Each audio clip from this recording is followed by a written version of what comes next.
All right, Darby, thank you. Racing Louisville makes a big change after reports of sexual abuse by its former coach. The team says it will hire a general manager.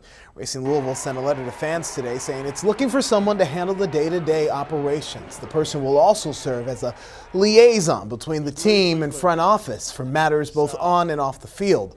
The position was posted today. Now it comes after former coach Chrissy Holly was accused of sexual abuse by former player Aaron Simon. Racing Louisville said today that it is committed to positive change that addresses workplace issues and improves culture. All right, let's bring in WDRB Sports' Eric Crawford. Eric, you have followed this since the allegations against the coach first came out.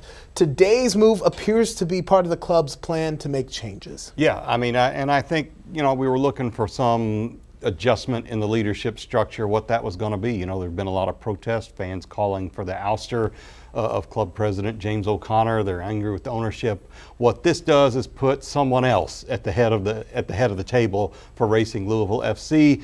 We'll see if that's enough to kind of preserve that other leadership as it's been in place. That's certainly got to be one of the goals of this.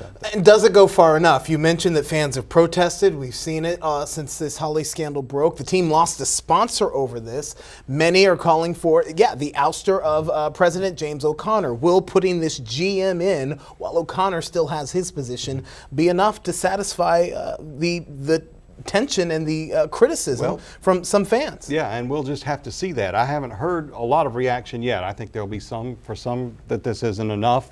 Others will take a look at the whole picture. I think what the club is hoping is that when people take a look at its response to what happened, that they will see that this club reacted a lot quicker than other Major League and NWSL soccer clubs did when they were faced with the same information. So I think they're hoping that that's what carries the day and that their leadership can stay in place, but who knows at this point still. So the fallout that we're seeing now follows the release of an investigation by Sally Yates, but there is another investigation out there done by the NWSL and the Players Union.